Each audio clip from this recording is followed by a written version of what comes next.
Welcome back, Voodoo Dolls, to another Get Spooky with me. Alright, so, as usual, I already have primer on, and I already have foundation and concealer on. Otherwise, these videos would be way too long. Alright, so today, I'm going to talk to y'all about Texas Chainsaw Massacre. Now, for those of you who have seen my video on Vacancy and Silence of the Lambs, you guys know that I am a sucker for realism in my movies. Like, I love it when I could just imagine something that happened in the movie being something like that could happen for real. And Texas Chainsaw Massacre definitely has that. So, it starts off with these 5 kids. Well, not really kids, they're young adults, probably in their early 20s. And they're coming back from a trip to Mexico. They're going back home, and of course, you know, there's the 2 couples, which are like super lovey-dovey with each other, and then you have like the one nerdy guy that they decided was cool enough to go with them. I mean, they probably picked him to be a designated driver or some shit, but considering that he wasn't the one driving, I don't really know what his purpose was to go with them. Maybe they're lifelong friends. Who knows? Point is, they're your stereotypical group. So, they're driving down the middle of Texas, and they pick up this girl. And she is just all sorts of disheveled. Like, her lips are really dry, her hair is matted, her clothes are very torn, she's just very distressed. And so they pick her up, and they're like, oh, where do you need to go? And she's like, I want to go home. She's like, can you take me home? And she's just not really making a lot of sense. She just keeps repeating the same phrases over and over and over. She's like, take me home, take me home. We can't go back to this place, take me home. I don't want to go back. And so they're like, yeah, okay, we can take you home. We can take you to your destination. We'll just bring you with us. And so they continue on down the road. And the girl starts freaking out. She's like, you're going the wrong way. Like, don't take me back there. You can't take me back. You're going the wrong way. I'm not going back. And so she takes a gun out, and she commits suicide in the truck full of these teens. Well, not teens, young adults. I think if they were teens, they probably wouldn't be on such a long road trip. But yeah, so they start freaking out. They're like, what do we do? Why did we pick her up? Oh yeah. And it was actually the 2 girls that decided to pick up the other girl. They're like, we have to take her with us. She's obviously not okay. Which, good for them. It makes them likable characters, And then you have one guy that was like, let's not take her with us.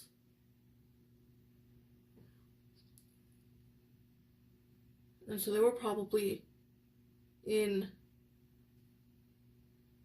the truck with her for about 5 to 10 minutes before she shoots herself.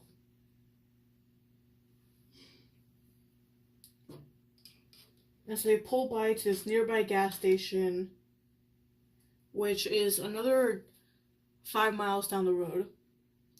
And they're like, this girl, she shot herself, we need to call the ambulance, we need to call the sheriff, we need to call someone. And so already things seem off. And it's only the first 15 minutes of the movie, maybe.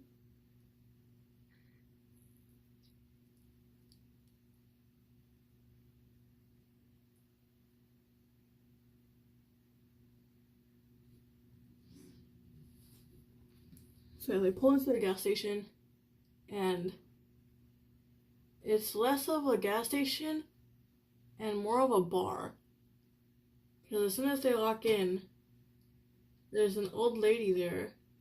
And behind her, she's got like a tall, like, stack of fancy looking alcohols.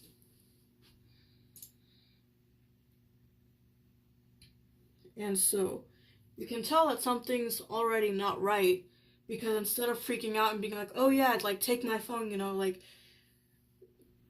and being concerned, she's just, she says something along the lines of, oh, it takes something really messed up to, you know, really realize how messed up the world is. And she just seems to, like, really be annoyed with the fact that these young adults are there seeking her help.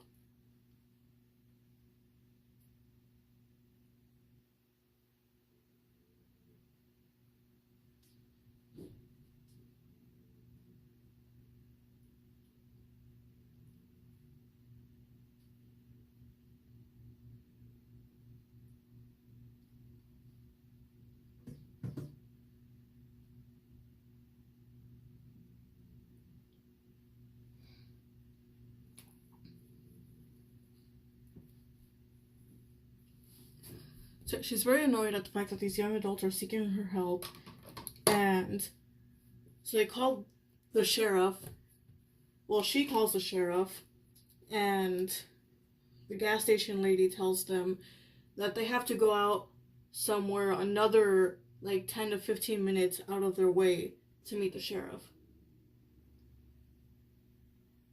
And so the kids are, of course, are like, you know, why can't we just like wait here? We have this dead girl literally inside of our car.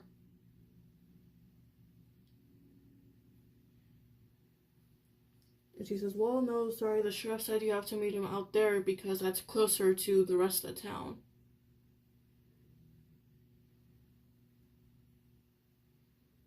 And so, even though they don't really want to go, they decide to go anyways.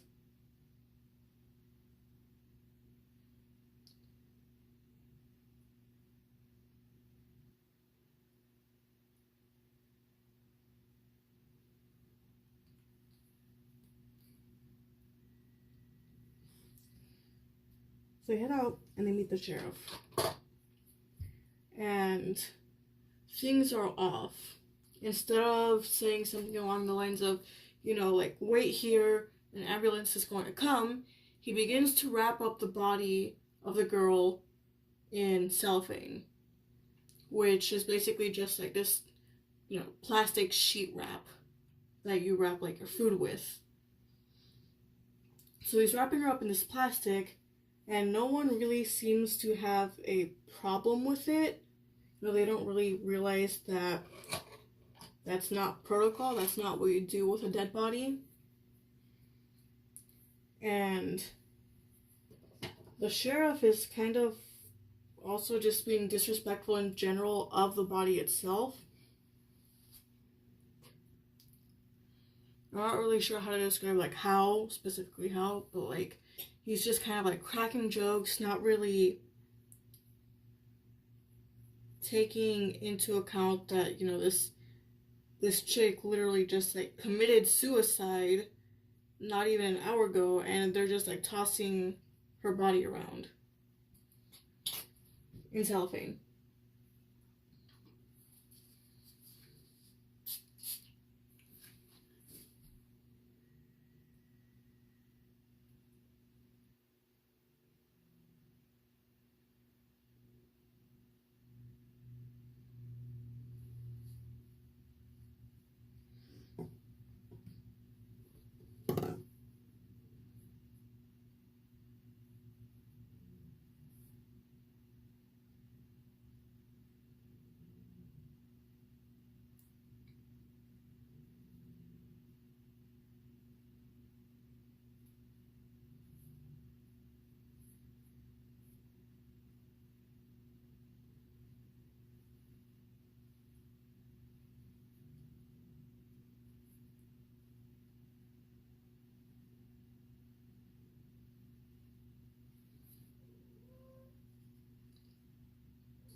So after they wrap her up in cellophane,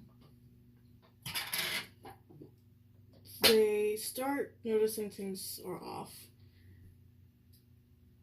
They go inside of this one house. Actually, no, before they go to the gas station even, I think they go inside of this one house. No, I remember now.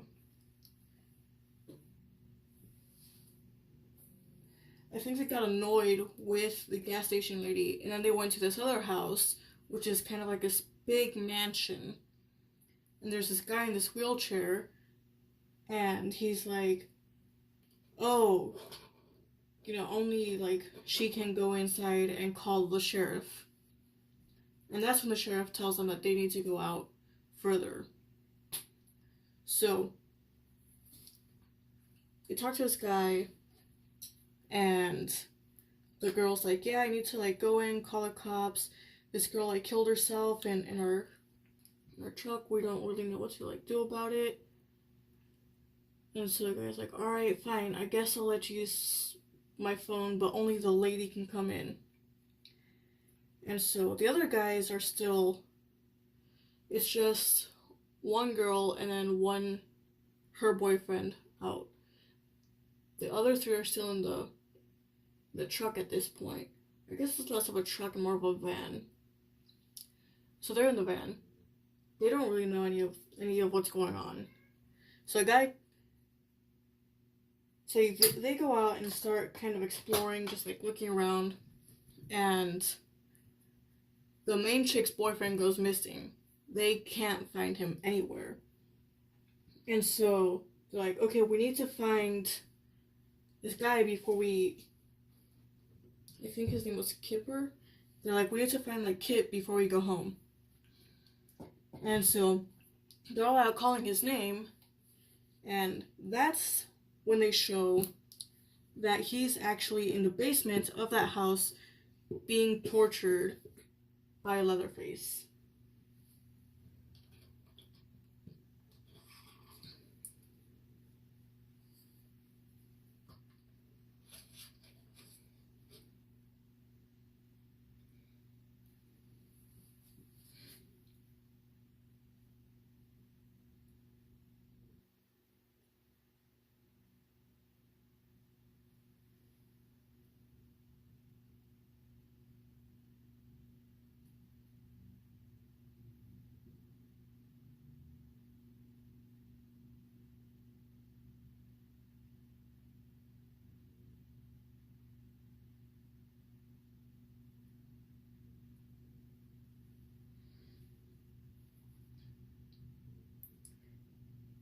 But the rest of them don't really know that he's being tortured by Leatherface just yet.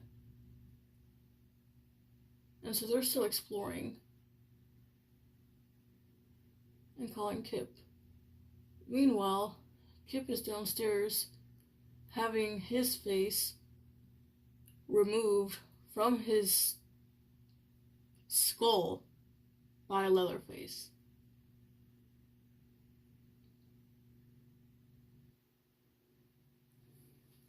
That's kind of Leatherface's thing. He just removes people's faces because his was so disfigured growing up. And he uses other people's faces as his own.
So as they're trying to figure out where Kip is,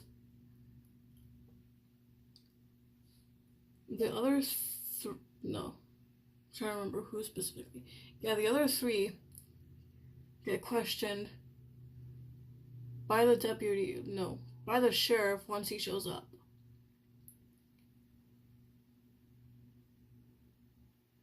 And it's at this point, it's after he's already taken the dead body and he's taken it away somewhere.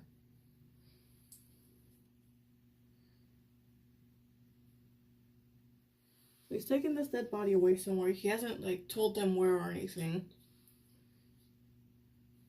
And he starts questioning them about what's going on.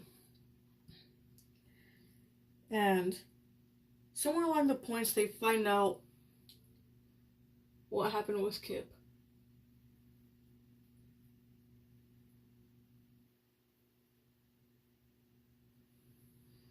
And they're yelling at the sheriff. They're like, this guy killed our friend. We're like freaking out, you know, like help us out, do something about it.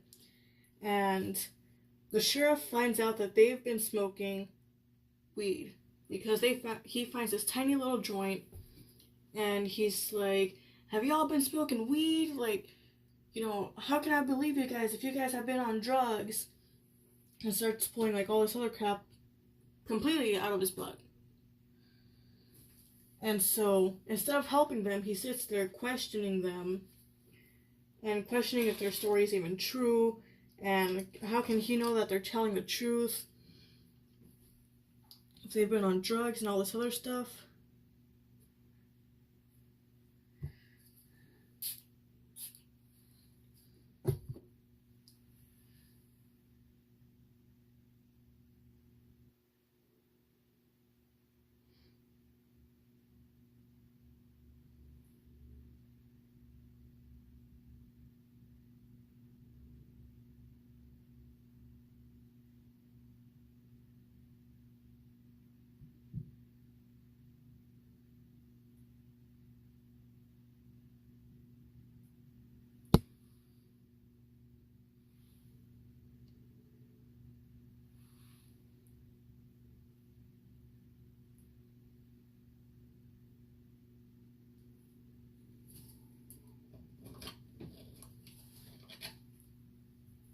And while he's questioning them, he takes in the nerdy one into the van and he's like, okay, so show me how she was sitting when she committed suicide. I don't think you guys are telling me the truth. I think that your friend actually killed this girl and ran off. And so now the wimpy guy is trying to prove essentially how the girl killed herself. And so he's sitting next to the spot where she killed herself. And wow, these are off. These are always off.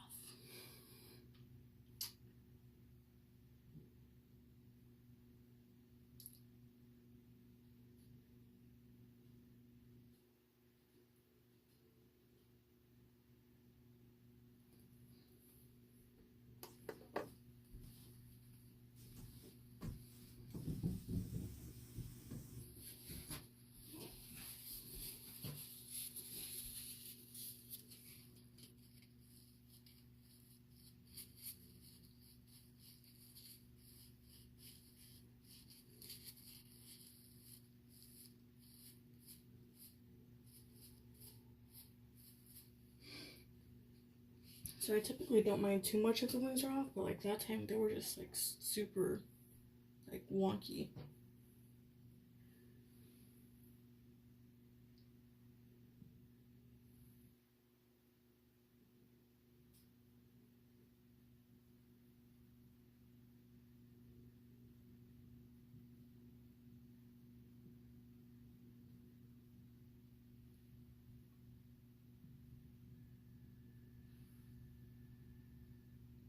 They're still really off.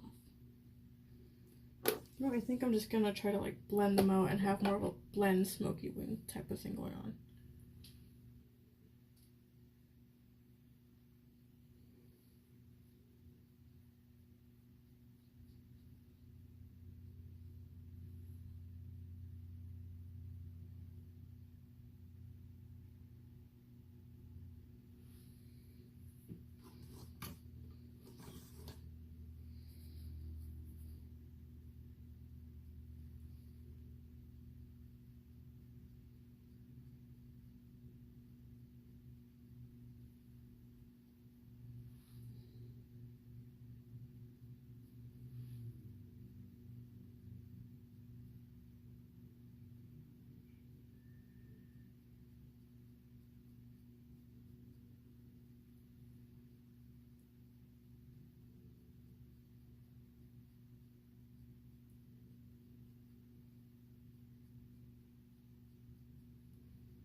So the cop has them pushed up against the ground. The rest of them up against the ground. After he's done harassing the wimpy guy.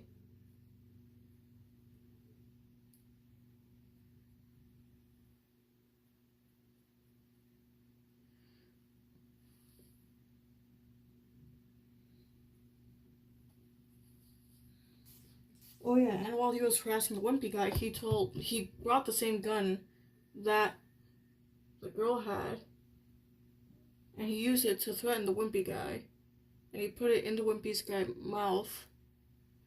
He told the wimpy guy to pull the trigger, at which point the wimpy guy turned the gun to the officer and tried shooting at him, but failed. For the simple fact that it didn't have any bullets in it. So his plan pretty much completely failed.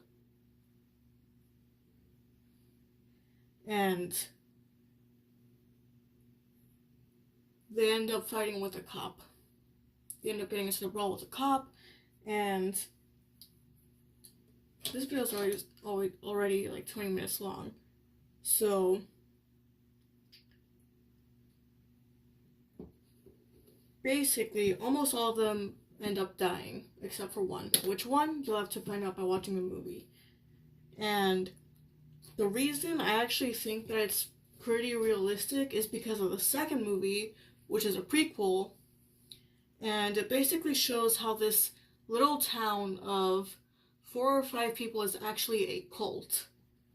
And seeing how I've seen cults do crazier things, for example, Jonestown, which had a full-on shootout with the FBI for 3 days, in which 70 people, well, at least 70 people were killed.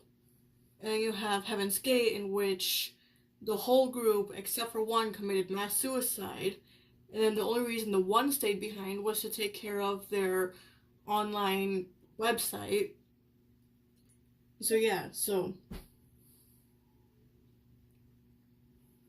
honestly, I thought, like, besides for just being super realistic, the Texas Chainsaw Massacre was also really scary, if not for the fact that it was just so realistic. Thank you all for watching. I'll see you all in the next video. Stay spooky.